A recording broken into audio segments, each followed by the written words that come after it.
Never believe what you hear and only half of what you see. In today's age, with synthetic media, this saying has never been so true. Hey everyone, I'm Thompson-Brown, and in today's episode, we're diving into my research question: how are AI-generated deepfakes damaging trust in digital media, especially for women and marginalized communities? Let's start with the question of credibility. Rihanna Pefakon, in her 2021 article, argued that the first people who lose credibility in a world of synthetic media are the same people who already struggle to be believed: women, racialized communities, queer people, and other marginalized groups. These groups have always been misrepresented, either invisible in mainstream narratives or hypervisible in stereotypical powerless roles, and AI has only deepened that divide. This leads to what researchers call the liar's dividend, when fake media becomes so common that even real evidence can be denied.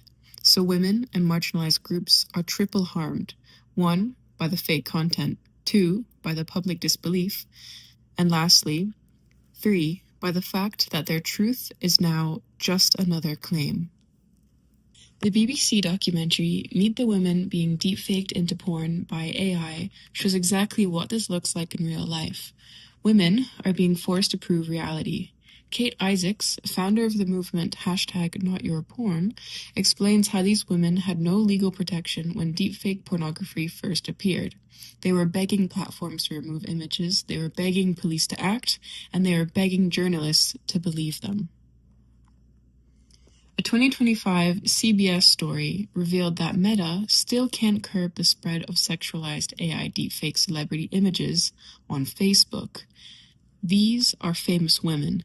If platforms can't protect the famous, what hope is there for everyone else?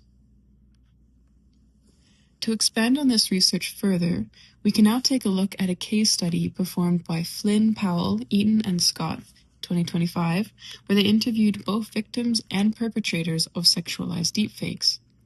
Victims described feeling socially contaminated, like their public image had been permanently altered. They feared no one would believe them, even when they could prove the content was fake. They spoke about losing control over their identity entirely. The study found that deepfakes aren't random. They're a new form of targeted sexual violence motivated by humiliation and domination. And when perpetrators were interviewed, they minimized the harm, saying things like, "It's not real," or "It's just fantasy."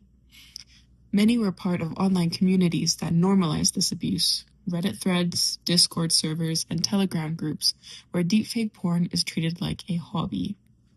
So abuse is not just possible, it is socially supported and rationalized. This mirrors what we've seen historically with revenge porn. Platforms and cultures minimize harm because women's sexual boundaries are not taken seriously.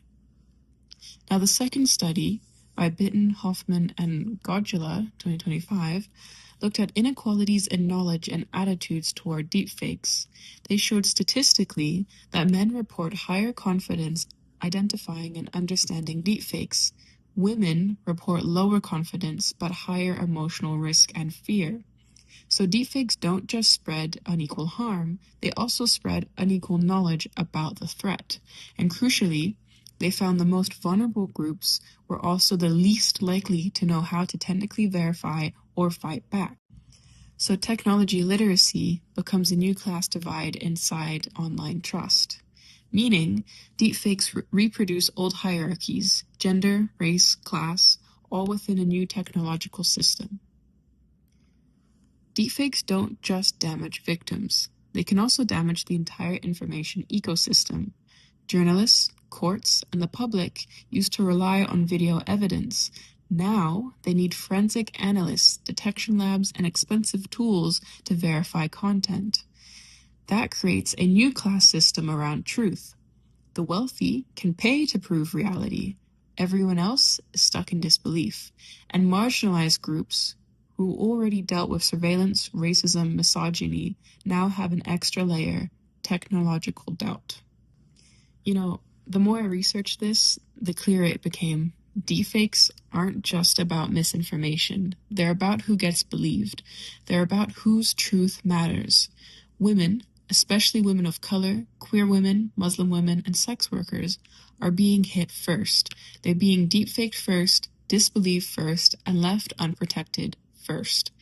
This isn't just a tech story, it's a story about gender, race, and power. Deepfake make women's consent optional. They turn identity into content. They make harm look invisible because it happens through pixels instead of bruises. And that's what makes it so dangerous. It's quiet violence hiding in plain sight. So when we talk about AI policy or digital safety, we can't just talk about algorithms. We have to talk about people, the ones losing their sense of safety, trust, and truth. Because if we don't build protections fast enough, deepfakes will become the next generation of gender-based violence. And once that's normalized, it's already too late.